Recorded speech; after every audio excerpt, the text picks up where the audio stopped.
உங்கள் அரசியல் வாழ்க்கையில் நீங்கள் எதிர்கொண்ட ஒரு பெரிய விமர்சனம் செல்வி ஜெயலலிதா மரணம் தொடர்பான சர்ச்சைகள். நிறைய நீங்கள் கொண்டுட்டீங்கிற அளவுக்கு விமர்சனம்.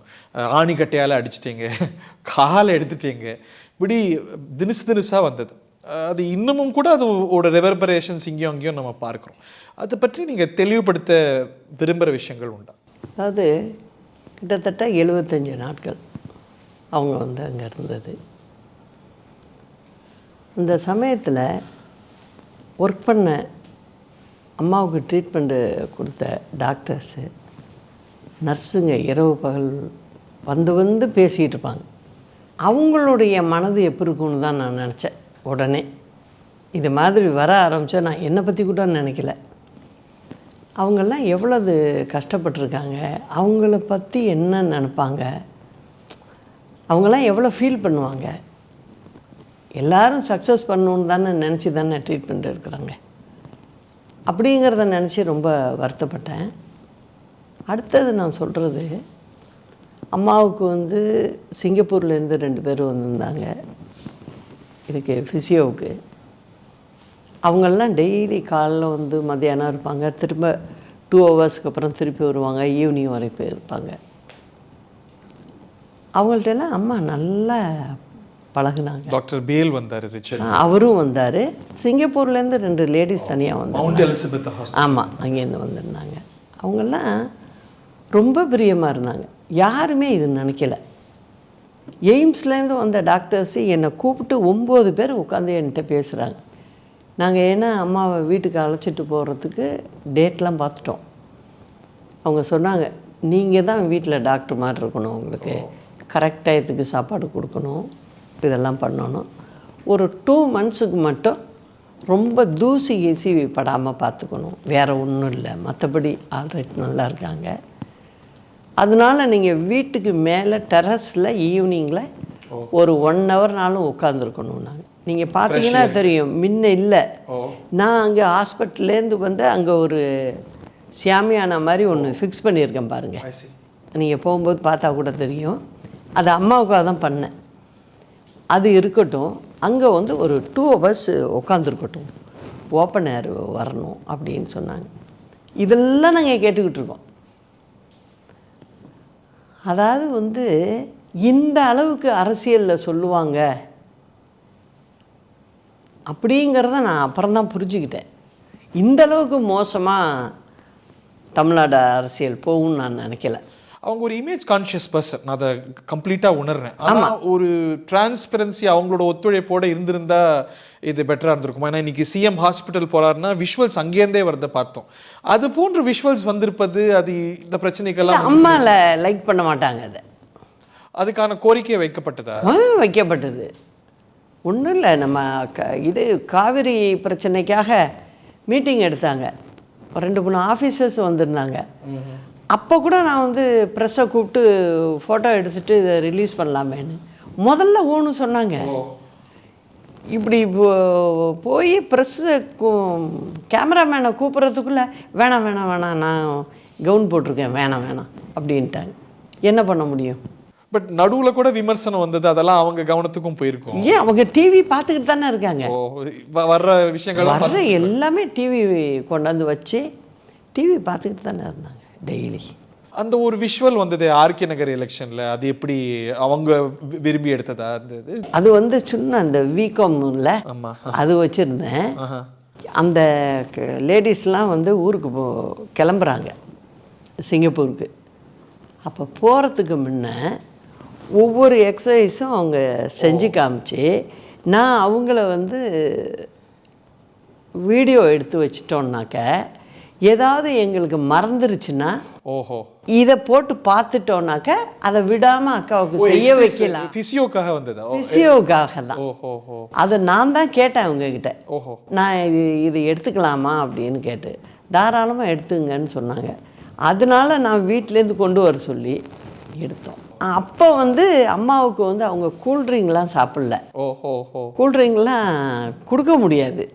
அது வந்து ஹாஸ்பிட்டலே லண்டன்லேருந்து ஏதோ ஒரு ப்ரோட்டீன் மிக்ஸு அவங்களே வரவழைச்சிருந்தாங்க. அதை வந்து ஒரு 2 ounce அளவுக்கு ஒரு 1 ஹவருக்கு ஒரு முறை கொடுங்கன்னு சொன்னாங்க.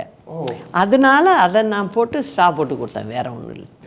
அவங்க பொதுவாகவே வீட்டில் கூட அவங்க எதுவும் கிளம்பிட்டாங்கன்னா, எதுவும் ரெடி ஆகிட்டாங்கன்னா, ஏதாவது தண்ணி வேணுன்னா கூட நாங்கள் ஸ்ட்ரா போட்டு தான் கொடுப்போம். ஓஹோ. அப்படி தான் அவங்களுக்கு வழக்கமே. அந்த நினப்பில் தான் நான் வந்து ஸ்ட்ரா போட்டு கொடுத்தது, அவங்க சாப்பிட்டது. அப்புறம் எல்லாம் சொன்னாங்களே, அவங்க வந்து ஸ்வீட்டு சாப்பிட்டாங்க, அது சாப்பிட்டாங்க. அப்படி இல்லை. அப்போ இடைத்தேர்தல் வந்தது இல்லையா, அதில் வெற்றி பெற்றோம் இல்லையா, தஞ்சாவூர் இதுவும் 2 அரவக்குறிச்சி தஞ்சாவூர். தஞ்சாவூர். அதில் ரிசல்ட் வந்துடுச்சு, நம்ம வின் பண்ணிட்டோன்னு சொன்னதும் ஹாஸ்பிட்டலில் எல்லாருக்கும் வாங்கி கொடுன்னு சொன்னாங்க. அதுக்காக வாங்கினது தான் ஸ்வீட்டு. அப்போ என்ன சொன்னேன், டாக்டரும் வந்திருந்தார். அப்போ என்ன சொன்னேன், நான் எங்களுக்கெல்லாம் கொடுக்க சொன்னீங்க, நீங்கள் ஒரு சின்ன பீஸ் வாயில் வச்சுக்கலாமே. அதனால் ஒரு சின்னதாக அந்த டீஸ்பூனில் இப்படி எடுத்து வாயில் கொடுத்தேன், அவ்வளோதான். மற்றபடி அவங்க வந்து கேக் சாப்பிட்டாங்க, அது இதெல்லாம் இல்லை. அவங்களுக்கு கேக் ரொம்ப பிடிக்கும், ஐஸ்கிரீம் ரொம்ப பிடிக்கும். இது எல்லாமே எனக்கு தெரிஞ்சு அவங்க நிறுத்தி 5 வருஷம் ஆச்சு. ஏன்னா சுகர் வந்துச்சு அப்படின்னு சொன்னதுக்கு அப்புறமே அதெல்லாம் நிறுத்த ஆரம்பிச்சிட்டோம். ஒரு நாள் வந்து சுகர் ஃப்ரீ ஐஸ்கிரீம் ஆகிட்டு இருந்தோம், அது டேஸ்ட் நல்லா இல்லை, அதனால் அது வேணாம் விட்டுரு அப்படின்ட்டாங்க அவங்களே. அதனால் அதெல்லாம் சாப்பிட்றதில்ல. அதே போல் வந்து கேக் சாப்பிட்றதில்ல. அதெல்லாமே ஒரு 4-5 இயர்ஸ் ஆச்சு விட்டு. கவர்னர் அன்னைக்கு ராகுல் காந்தி கவர்னர் வந்தப்ப அங்கே நின்று பார்த்தாரு அம்மாவை. ஓஹோ, அவர் பார்த்தார்.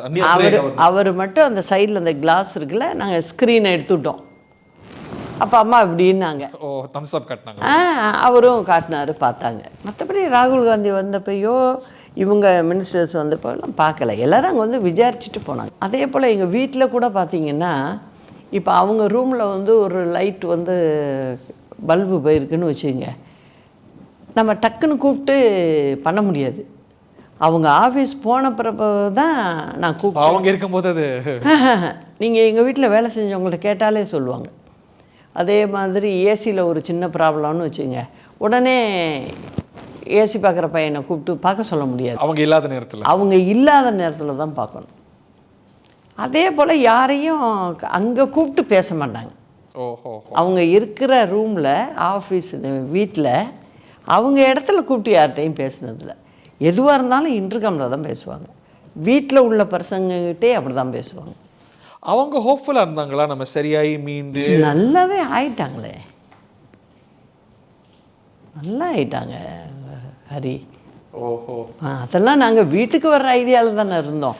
அப்போ டாக்டர்கிட்ட கேட்குறாங்க, இது மாதிரி நான் வந்து கொடநாடில் போய் ஒரு 2 months இருக்கணும், அதனால் நான் அங்கே போய் இருக்கிறேன்.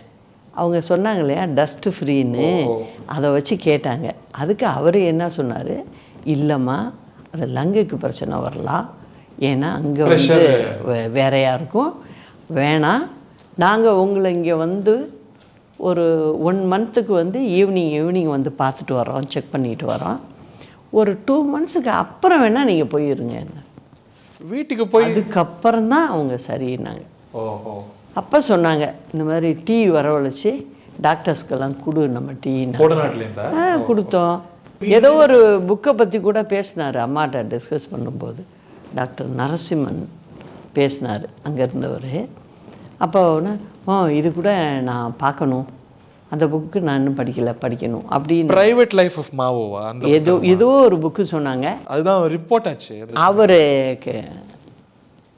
கொண்டு வந்து கொடுத்தாரு, அங்கே இருக்கிற மருத்துவரை. அங்கே இருக்கிற. ஓஹோ. அப்போது இது நம்ம டாக்டர்ஸ் இங்கே உள்ளவங்க மட்டும் பார்க்கல, எய்ம்ஸ்லேருந்து வந்து பார்க்குறாங்க, அவங்க சென்ட்ரல் கவர்மெண்ட் கண்ட்ரோலில் இருக்கிறவங்க வந்து பார்க்குறாங்க. அவங்க வந்து எப்படி இருக்கணும் அம்மாவுக்கு, நீங்கள் கூட நீங்கள் இருக்கிறதுனால நீங்கள் பார்த்துக்கணும் அப்படின்னு எனக்கு உட்கார வச்சு எல்லாம் சொல்கிறாங்க. இப்போ சொல்கிறாரு, ஹார்ட்டுக்குள்ளவர் சொல்கிறாரு, பர்ஃபெக்டாக இருக்குது, ஒன்றும் ப்ராப்ளம் இல்லைன்ட்டார். எல்லோரும் சொன்னாங்க. திரும்ப வந்து இடையில வந்து பன்னீர்செல்வத்துக்கு கொடுத்தோம் இல்லையா, ஆமாம், அம்மா சொல்லி தான் நான் பண்ணுறோம். அம்மா சொல்கிறாங்க, இந்த இவ்வளோ நாள் கேப் விடக்கூடாது, அவங்களே சொல்கிறாங்க அதை.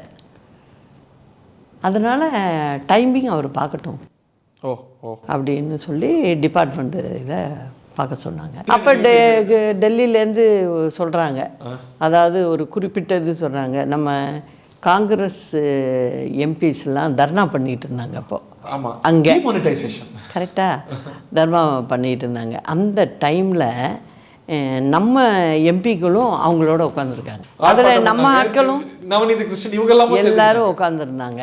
அப்போது அங்கேருந்து சொல்கிறாங்க எங்களுக்கு, டிமானிட்டைசேஷன் எதிர்க்கணும் அப்படின்னு. இல்லை இல்லை இல்லை, அவங்களோட உட்காந்தாங்க, நாங்கள் எதுக்குறோம், அதில் மாற்றுக்கிறது இல்லை. ஆனால் காங்கிரஸோட உட்காந்துருக்காங்க அப்படின்னு சொல்லி அங்கேருந்து சொல்கிறாங்க. இது எனக்கு இந்த தகவல் வருது. நான் உடனே உள்ளர போய் இது மாதிரி சொல்கிறாங்க, வந்து நம்ம ஆட்கள் நீங்கள் உட்காருங்க, அவங்களோட உட்காருங்க, தனியாக உட்காருங்க அப்படின்னு சொல்கிறாங்க. சொன்னோன்னே நான் சொன்னேன், அது கரெக்டு தானே, நம்ம ஒன்றும் அவங்களோட அலையன்ஸில் இல்லை, நம்ம தனியாக உட்காருவோம், ஆனால் எதுப்போம் தனியாக உட்காரலாமே அப்படின்னு. உடனே இன்ஸ்ட்ரக்ஷன் கொடுக்குறாங்க, கொடுத்து உடனே சொல்கிறோம்.